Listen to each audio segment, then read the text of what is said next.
Party पूरे राष्ट्र में मोदी सरकार की जो विफलता है, कोविड लॉकडाउन का जो मिसमैनेजमेंट हुआ है,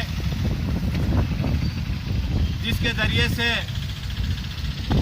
लाखों लोग मौत के घाट उतार दिए गए, कोविड से मरने वालों का अंतिम संस्कार करना भी दुश्वार होने लगा, रोजगार से लोग महरूम हो गए। कंटिन्यू लॉकडाउन में लोगों के पास खाने के लिए अनाज नहीं है। एक तरफ नौकरियां चली गई, रोजगार चला गया, दूसरी तरफ बीमारी ने लोगों को बहुत ही कहीं का ना रखा, पूरा जीवन की उनकी पूंजियां खत्म हो गई। ऐसे में केंद्र सरकार कंटिन्यू कीमतें बढ़ाई जा रही हैं। खाने पीने की सारी चीज़ें 34% इसका इंक्रीज हो गया। फिर साथ ही साथ पेट्रोल और डीजल की कीमतें भारत की तारीख में सबसे ज़्यादा 102 रुपया लीटर की हो गई है और रसोई गैस की कीमत 880 रुपया हो गई है। फिर और एक मुसीबत, कर्नाटका इलेक्ट्रिसिटी डिपार्टमेंट ने पर यूनिट 30 पैसा बढ़ा दिया। गरीब से गरीब आदमी भी 100 यूनिटें घर में जलाता है, इसका मतलब 30 रुपये उसको एक्स्ट्रा देना पड़ रहा है। इलेक्ट्रिसिटी का बढ़ जाना, महंगाई का बढ़ जाना, डीजल और पेट्रोल का बढ़ जाना, ये इस बात का सबूत है कि ये देश इस वक्त बहुत ही बुरी हालत से गुजर रहा है और केंद्र सरकार इसको मैनेज करने, इसको चलाने और इसको कंट्रोल करने और ये सारे प्राइस को कंट्रोल करने में फेल हो गई है। ब्लैक मार्केटिंग आम हो गई है।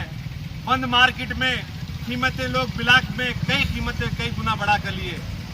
कोई डिपार्टमेंट का आदमी आकर उनको चेक और कंट्रोल करने वाला नहीं रहा। ऐसे में हम इस वक्त वेलफेयर पार्टी पूरी कर्नाटका में आज के दिन प्रोटेस्ट कर रही है कि पेट्रोल और डीजल की कीमतें कम किए जाए। पेट्रोल और डीजल की कीमत बढ़ जाने से सिर्फ पेट्रोल की गाड़ियां चलाने वाला या कार चलाने वाला ही उसके नुकसान नहीं आता, बल्कि जो ट्रांसपोर्टेशन, जो लॉजिस्टिक सर्विसेज हैं, जो खाने पीने की चीज़ें हैं, जो पेट्रोल और डीजल से चलने वाली हैं, वो सारी की सारी कीमतें उसकी वजह से बढ़ जाती हैं। जो कंपनियां जो चीज़ें मैन्युफैक्चरिंग करने वाली चीज़ें जो ऑयल पर डिपेंड करती हैं, डीजल पर डिपेंड करती हैं, वो सारी का सारा वेजेस बढ़ दिया गया।